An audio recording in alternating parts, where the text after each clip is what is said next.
はいどうも YMCK の余村です。マジカル8ビットプラグ講座ということでですね、私が作ったソフトシンセプラグインマジカル8ビットプラグの解説をしていく動画です。今回は第2回目。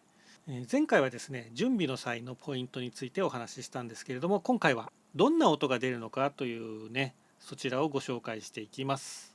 マジカル8ビットプラグは、ファミコンの音源を念頭に置いて作られています。でですね、ファミコンの音源っていうのは当時の8ビット機の中ではかなり多彩な音色を出せた音源チップですね。で、具体的にどんな波形を出せたのかというと、まずパルス波、疑似三角波、あとノイズ、それとですね、デルタ PCM ですね、こういう音色をサポートしてたんですけれども、マジカル8ビットプラグはこのうちデルタ PCM 以外ですね、パルス波、疑似三角波、ノイズの音色をサポートしています。今回はですね、実際に音を出しながら、それぞれどんな波形なのかというのを解説していきます。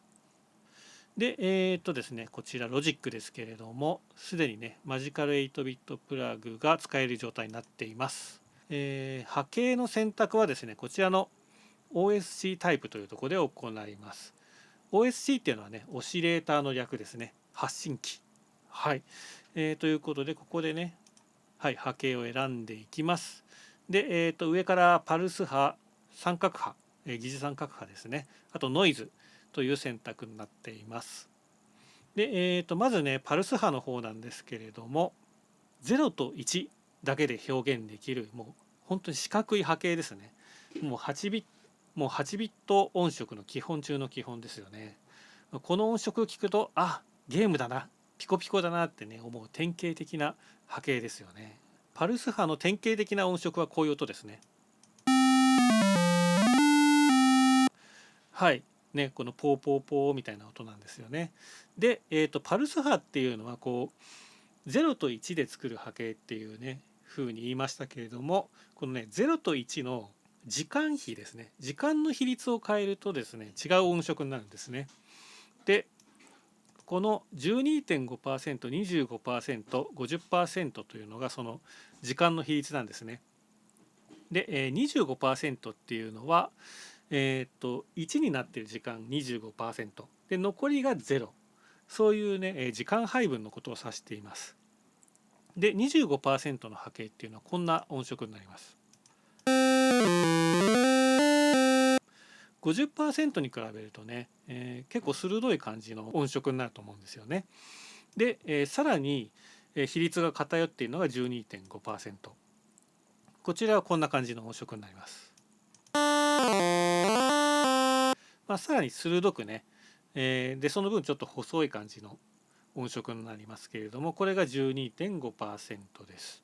この0と1の比率のことをデューティー比って言いますね。なのでここにデューティーと書いてあります。でですね、この 50% の状態のことを、特にね方形波スクエアウェーブって呼んだりするんですね。なので、ここのプルダウンの名前がパルススクエアになってるんですね。それはそういう意味です。というのがね、パルス波になります。で次なんですけれども、こちらトライアングル、疑似三角波ですね。これはですねどんな波形かというと、三角を本当は作りたいんですよね、波形として。でもちゃんとした三角を作るのってこう時間とともにまっすぐ値を変えていかなきゃいけないんですね、電圧の値。でも8ビット機ってそんな器用な真似はできないんですよね。はい、0123456765432っていうね、こういう段階制御しかできないんですね。その結果波形がこうギザギザした三角になるんですね。でこれは音の上でどう現れるかというと、こんな感じになります。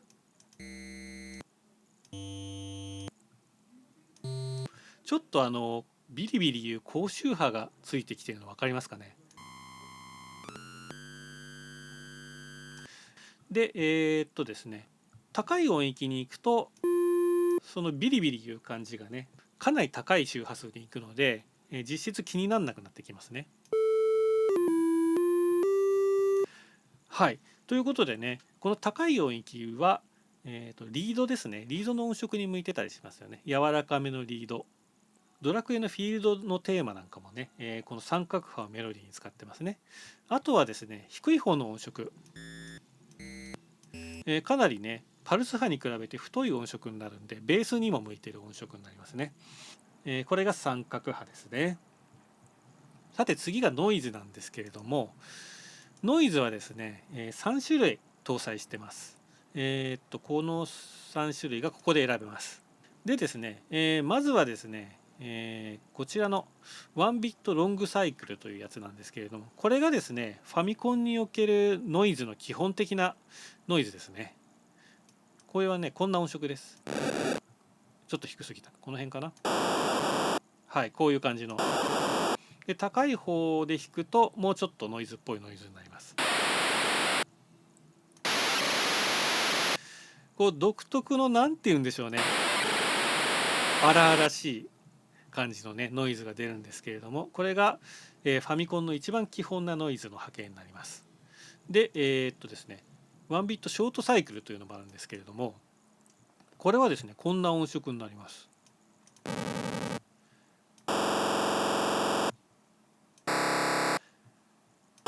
ノイズといえばノイズっぽい。だけどどんどん音域を高くしていくと荒っぽいけれども音程のある音色に聞こえてくる。ですね、ファミコンの時代っていうのは完全な乱数を出すっていうのが結構難儀だったんですよね。なので、そこそこランダムに見えるような数字の列、これをですね簡単な計算式で編み出して、それを乱数の代わりに使ってたんですよね。なので、ある程度乱数を発生させ続けると、元のサイクルに戻っちゃうんですよ。周期性があるんですね。その周期の長さをこのショートロングと呼んでいます。かなり技術的な話なんで分かりにくいとは思いますけれどもね。でですね、普通にノイズとして使いたい場合はロングサイクルを使えばいいと思います。でですね、こういうね荒っぽいこういうトーンが欲しい時にショートサイクルを使うとなかなか面白いんじゃないかなと思います。で残りのこちらなんですね、4ビットピュアランダムなんですけれども、これはですねマジカル8ビットプラグ1の方に搭載してたノイズなんですね。これはこんな音色です。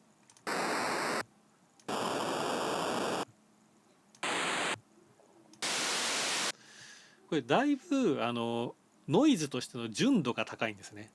よりランダム性が高い。ですね、これは先ほど説明した疑似乱数じゃなくてちゃんとした乱数を使ってるんですね。なので周期性があまりなくてよりノイズっぽいノイズになっています。でですね、あとポイントなのはこの4ビットっていうところですね。実は先ほどのファミコンの1ビットノイズですね。はい。これはですね、信号0101でできているんですよ。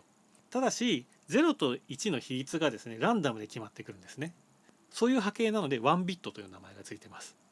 で対してこの4ビットっていうのはですね01ではなくて16段階の電圧をランダムで生成してるんですね。しかも疑似乱数じゃなくて、ちゃんとした乱数なので周期性もない。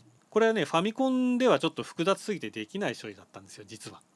なんですけれどもマジカル8ビットプラグ1を作った時にこのファミコンのノイズの仕様をあまり知らなかったので、音で聞きながらこんな感じのランダムにするとファミコンっぽいなっていう、もうね長官で合わせて作ったんですよね。1でね使ってた音色と同じ音色をね使いたい場合とかに全くこの音色が含まれてないと不便だなと思ったんですよね。っていうのと、あとねこの音色結構使い出があるんですよね。そこそこファミコンっぽいけどちゃんとノイズになっているという意味でね、非常に使いやすい波形なのでこのマジカル8ビットプラグ2の方にも搭載しています。ということでですね、今回第2回はですねどんな音色がマジカル8ビットプラグで出せるのかということを中心にお話ししてまいりました。次はですねマジカル8ビットプラグのパラメータについてもう少し細かく見ていきます。よかったらチャンネル登録なんかもよろしくお願いします。ではまた次回。